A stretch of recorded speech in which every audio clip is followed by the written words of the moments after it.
시청자 여러분 안녕하십니까? VOA 뉴스투데이 시작합니다. 마이크 폼페오 국무장관이 상원 청문회에 출석했습니다. 상원 의원들은 외교 정책을 질의하면서 북한의 지속적인 핵 개발을 지적하며 우려의 뜻을 밝혔고, 폼페오 장관은 한반도의 완전한 비핵화가 목표라는 점을 거듭 확인했습니다. 첫 소식 함지하 기자가 보도합니다.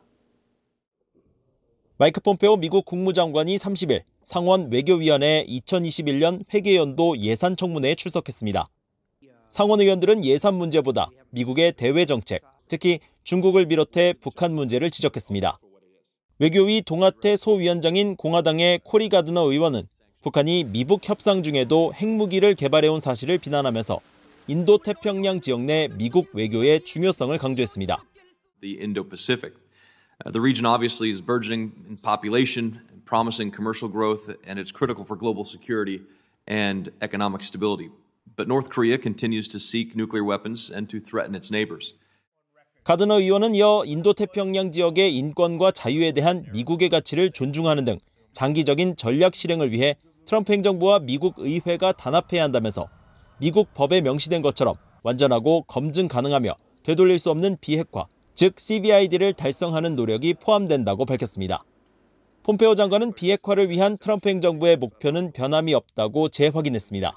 The administration's goal of complete, verifiable, irreversible denuclearization of the Korean Peninsula remains. It does. Thank you. 반면 민주당 소속의 밥 메넨데즈 외교위 간사는 북한의 핵 프로그램 역량이 커졌다면서 트럼프 행정부의 대북 접근법을 강하게 비난하며 폼페오 장관을 몰아세웠습니다.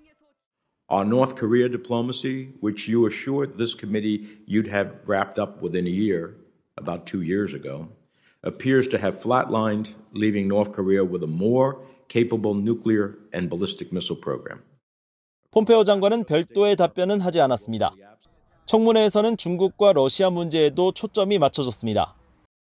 폼페오 장관 역시 북한보다는 중국 문제에 집중하면서 특히 중국 우한에서 신종 코로나 바이러스가 시작됐다는 점을 강조하고 중국 정부가 이와 관련한 허위 정보를 퍼뜨리려는 시도를 했지만 결과적으로 실패했다고 지적했습니다. VOA 뉴스 함지하입니다.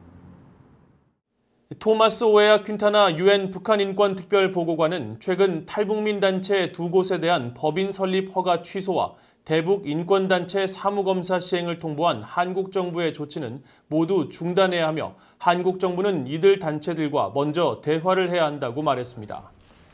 퀸타나 특별보고관은 30일 한국 통일부 당국자와 화상 면담을 한 뒤 VOA와 진행한 전화통화에서 한국 정부가 대북 인권단체에 접근하는 방식은 공격적이지 않아야 한다면서 하지만 단체들은 한국 정부의 조치에 대해 위협적으로 느끼고 있다고 지적했습니다. 그러면서 자신의 권고사항은 한국 정부와 대북 인권단체들이 우려와 투명성을 다룰 수 있는 의미 있는 대화를 나누기 전까지 진행 중인 모든 조치를 중단하는 것이라고 말했습니다.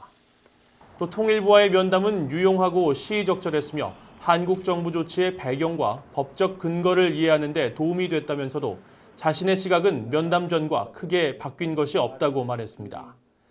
퀸타나 특별보고관은 한국 정부와 대북 인권단체들 간의 대화를 유엔이 도울 수 있다면서 서울에 있는 유엔 인권사무소가 양측의 대화 절차를 지원할 수 있다고 말했습니다.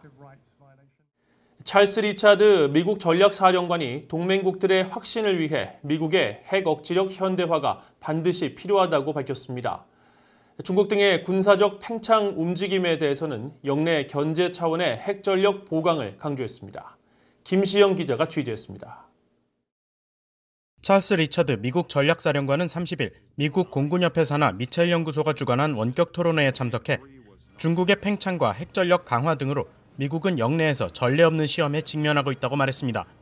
그러면서 중국은 그들이 주장해온 최소한의 억지력보다 강화된 핵전력을 보유하고 있으며 이를 바탕으로 그들의 핵 삼축 전략을 실행할 것이라고 지적했습니다. So they are about to finish building out for the first time an actual triad by adding a strategic capability to their air leg. They too have new road mobile, new silo-based, much better capabilities. I can't go into a lot of detail. 리차드 사령관은 이어 중국의 영내 핵전력 팽창 움직임 등에 대응하는 미국의 핵 억지력에 대한 동맹국들의 확신을 강조했습니다.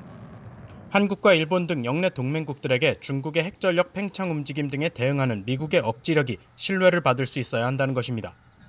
I think that has done more for non-proliferation than any other single act in history. I think it has been good for a free and open world. But to do that, you have to have capabilities such that you give your ally confidence that you're able to follow through on the commitment. 리처드 사령관은 그러면서 최근 미국이 실전 배치한 저위력 핵무기와 개발 중인 해상발사 순항미사일 등을 예로 들며 핵 현대화의 필요성을 강조했습니다. 또 미군이 보유한 대륙간 탄도미사일 ICBM과 B-1, B-2 그리고 B-52 전략폭격기 그리고 콜롬비아급 전략 핵잠수함 개발 등 미군 핵 3축의 모든 방면에 대한 개선이 필요하다고 밝혔습니다. Including low-yield Alchem, the dual-capable aircraft capabilities that we have. I need those to complement, W-76-2 is just a part of that stack of capabilities. And then the NPR also wisely talked about the need for a sea-launched cruise missile, right? And again, that has utility in that area that I'm responsible for. 최근 남중국해 문제 등 중국과의 마찰에 대응하기 위해 동맹국들의 신뢰 유지 차원에서 기존 핵전력 개량을 통한 핵 우위 확보가 중요하다는 설명입니다. 이런 가운데 미국은 앞서 미국, 호주 외교 국방장관 회담을 통해서도 영내 동맹국들과의 관계를 강조했습니다. 두 나라 장관들은 공동 성명을 통해 안전하고 번영하는 지역 유지를 위해 한국과 일본 등 영내 동맹국들과의 유기적인 관계가 중요하다고 밝혔습니다. VOA 뉴스 김시영입니다. 유럽연합 EU가 북한의 조선 엑스포 등을 대상으로 사이버 공격에 대응한 첫 제재를 발표하고 제재 대상으로 중국과 러시아, 북한 등 3개국의 개인 6명과 북한의 조선 엑스포 등 기관 3곳을 지목했습니다. 유럽연합 이사회는 30일 이 같은 내용의 관보 개재 결정문을 공개하면서 북한의 조선 엑스포 합영회사는 유럽연합에 중대한 부정적 영향을 미칠 수 있는 일련의 사이버 공격에 재정적, 기술적, 물질적 지원을 제공했을 뿐 아니라 사이버 공격 실행을 용이하게 했다며 제재의 배경을 설명했습니다.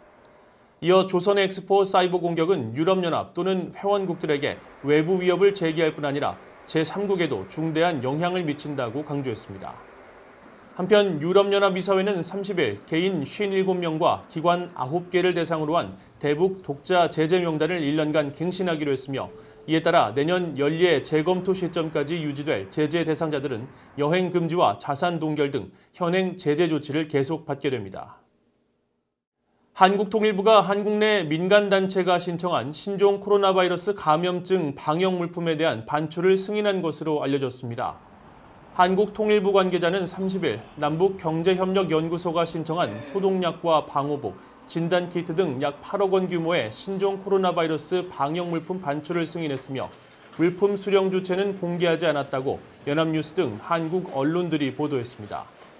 그동안 한국은 남북교류의 투명성 제고를 위해 북한 측 계약 주체 등을 공개해왔는데 한국통일부 관계자는 이번 비공개에 대해 북한 측과 합의서 체결 여부, 재원 확보, 수송 경로 등에 대한 요건이 갖춰졌다고 정부가 판단할 때 반출 승인을 낸다고만 설명한 것으로 전해졌습니다.